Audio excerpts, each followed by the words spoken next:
Pemerintah melalui Kementerian Pendidikan dan Kebudayaan, Kemendikbud, memutuskan untuk memulai tahun ajaran dan tahun akademik baru di masa pandemi coronavirus disease, COVID-19, pada Juli 2020.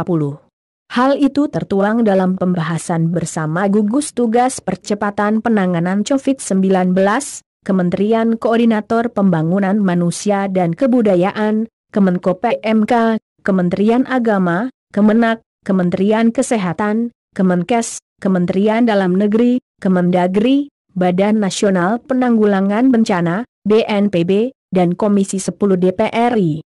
Panduan yang disusun dari hasil kerjasama dan sinergi antar 4 kementerian, Senin, 15 Juni 2020, ini bertujuan mempersiapkan satuan pendidikan saat menjalani masa kebiasaan baru.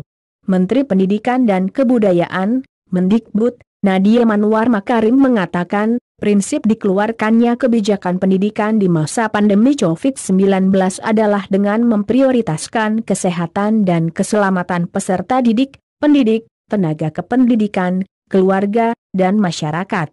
Tahun ajaran baru bagi pendidikan anak usia dini, PAUD, pendidikan dasar, dan pendidikan menengah di tahun ajaran 2020 sampai 2021 tetap dimulai pada bulan Juli 2020.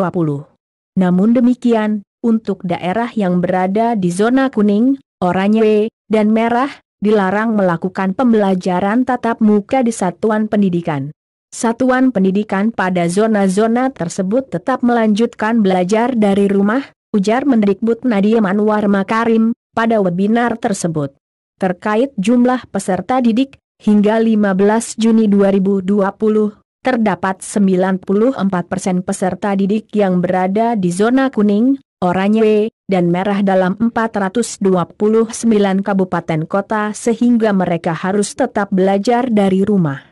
Adapun peserta didik yang saat ini berada di zona hijau hanya berkisar 6%. Nadiem menegaskan, proses pengambilan keputusan dimulainya pembelajaran tatap muka bagi satuan pendidikan di kabupaten kota dalam zona hijau dilakukan secara sangat ketat dengan persyaratan berlapis. Keberadaan satuan pendidikan di zona hijau menjadi syarat pertama dan utama yang wajib dipenuhi bagi satuan pendidikan yang akan melakukan pembelajaran tatap muka.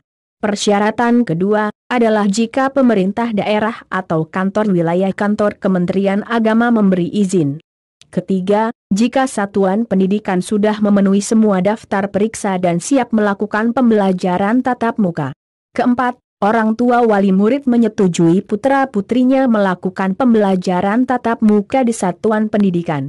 Jika salah satu dari 4 syarat tersebut tidak terpenuhi, peserta didik melanjutkan belajar dari rumah secara penuh, tegas Mendikbud. Nadiem juga mengajak semua pihak termasuk seluruh kepala daerah, kepala satuan pendidikan, orang tua, guru, dan masyarakat bergotong royong mempersiapkan pembelajaran di tahun ajaran dan tahun akademik baru. Dengan semangat gotong royong di semua lini, saya yakin kita pasti mampu melewati semua tantangan ini, kata Mendikbud. Pemerintah melalui